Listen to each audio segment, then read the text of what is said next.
जाता है क्योंकि किसी लड़के को पसंद करे। अब हैदर की नज़र में सचिन काला है और मैं काली हूँ और हमें मतलब उनकी इज्जत पे बात पहुँची है तो हमें वो मारने के लिए ऐसी चीज बातें कर रहे हैं। सीमा के साथ बहुत अच्छे रिश्ते थे और अच्छा ताल्लुकात था कि हमें कभी भी ऐसा इल्म हुआ ही नहीं कि सीमा ऐसा चला जाएगा, किसी के या रास्ते में है या संबंध में है, कोई पता ही नहीं था। तो भाई उत्तर जब हम लव मैरिज किया 3 बच्चे हुए और चौथा सीमा प्रेजेंट में था। ये जो फराह बेटी है मेरी छोटी, तो गुर्बत का जान था कि पैसे थोड़ा कम थे कि मैंने सोचा सीमा का ये फैसला था कि आप जाओ कुछ कमाओ, अच्छा करेंगे, बच्चे भी बड़े हो रहे हैं, आगे बच्चों का फ्यूचर का मसला है, बच्चों को पढ़ाना भी है।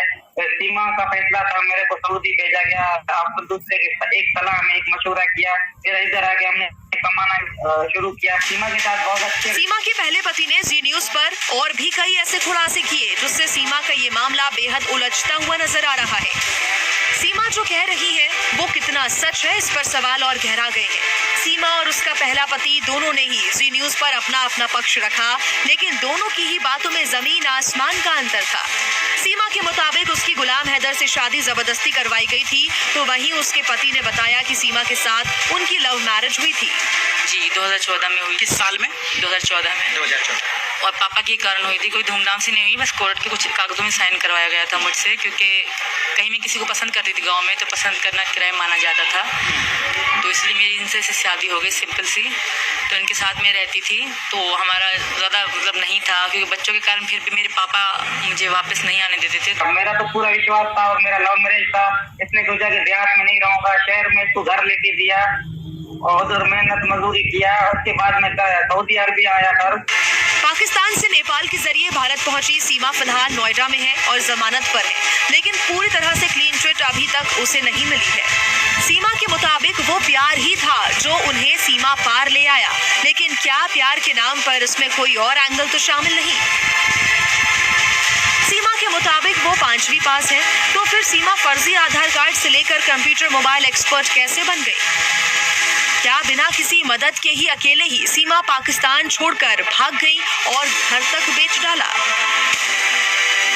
सीमा के पास 5 सिम मौजूद थे। ऐसे में सवाल है कि पाकिस्तान की एक साधारण से घर में रहने वाली महिला एक साथ 5 सिम क्यों इस्तेमाल कर रही थी?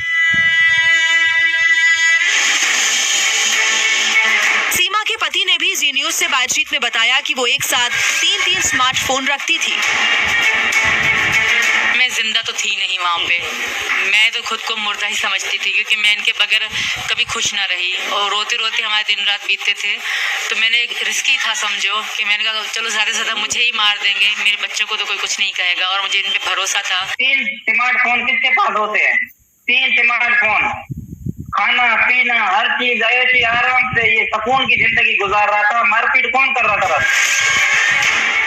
सवाल तो सीमा की भाषा पर भी उठ रहे हैं, क्योंकि सीमा पाकिस्तान में सिंध प्रांत में रहा करती थी, लेकिन उनके बोलने के लहजे में कहीं भी पाकिस्तानी बोलचाल का लहजा नजर नहीं आता। हालांकि सीमा दावा तो करती है कि वो जो बोलती हैं उसमें उर्दू झलकती है। बेनजीर वालों ने सरकारी खोली थी, मुहैयम खोली थी घर घर लड़की को पढ़ाना, क्योंकि मैं गांव में रहती थी। हमें स्कूल लड़कियां होने के नाते पहले स्कूल नहीं थी, अब तो जाती हैं, तो मैं वो घर में ही पढ़ी थी सर। बेनजीर ने घर घर टीचर भेजी थी, तो मैं वहीं से तालीम ली। उर्दू लिख लेती हूँ, इंग्लिश नहीं, हाँ बोल लेती हूँ और टाइपिंग कर लेती हूँ। सीमा के मुताबिक उसकी और सचिन की शादी नेपाल में हुई, जहां उसकी मदद काठमांडू में रहने वाले शख्स ने की। उससे पहले वो अपने पति गुलाम से तलाक ले चुकी थी, लेकिन सीमा के पहले पति के मुताबिक तो उसने तलाक कभी दिया ही नहीं। 2 बार तो हमें लड़ाई में डिवोर्स भी हुआ था, फिर भी मेरे पापा ने भेज दिया कि ये डिवोर्स नहीं होता, मजबूरन, तो मुझे जाना पड़ा। डिवोर्स तो वहाँ तो क्योंकि मुस्लिम समाज में तो 3 तलाक चलता है, तो वहाँ तलाक बोलकर डिवोर्स उन्होंने दिया या आपने दिया? मैंने कभी नहीं दिया, उन्होंने दिया था। आदमी का ही माना जाता है, औरत की तो आपको पता है कोई रिस्पेक्ट नहीं है। मैं तलाक आपको कभी भी नहीं दूंगा, अभी भी तुम मेरी पत्नी है, मैं आपको नहीं छोड़ूंगा, आप एक नामहरम के साथ रह रहे हो। इन सभी सवालों के बीच सीमा कोर्ट के आदेश के बाद सचिन के साथ उसकी पत्नी बनकर उसके घर में रह रही है, लेकिन इस प्रेम कहानी का पूरा सच सामने आना बाकी है। चूंकि मामला पाकिस्तान से जुड़ा है, लिहाजा सुरक्षा एजेंसियां पूरे मामले की हकीकत जानने में जुटी है। ब्यूरो रिपोर्ट, जी मीडिया। तो देखिए देखिए, सीमा कहती है कि वो प्रेम की खातिर पाकिस्तान से भारत आई। उसकी इस कहानी पर कई सवाल हैं, लेकिन दूसरी तरफ पाकिस्तान में सीमा की इस कहानी को लेकर गदर मचा हुआ है और उसे पाकिस्तान में फांसी देने की डिमांड हो रही है। पाकिस्तान के कई शहरों में सीमा को सजाए मौत दिए जाने की आवाजें आ रही हैं। सीमा हैदर ने भी जी न्यूज से बातचीत में कहा कि अगर वो पाकिस्तान गई तो उसकी गर्दन काट दी जाएगी। सीमा हैदर से पाकिस्तानी कितने नफरत करते हैं, कितना चिढ़े हुए हैं, कितना नाराज हैं, इसकी तस्वीर हम आपको दिखाएंगे और साथ ही बताएंगे कि इस्लामाबाद में सीमा के लिए फांसी का फंदा आखिर किसने तैयार किया है।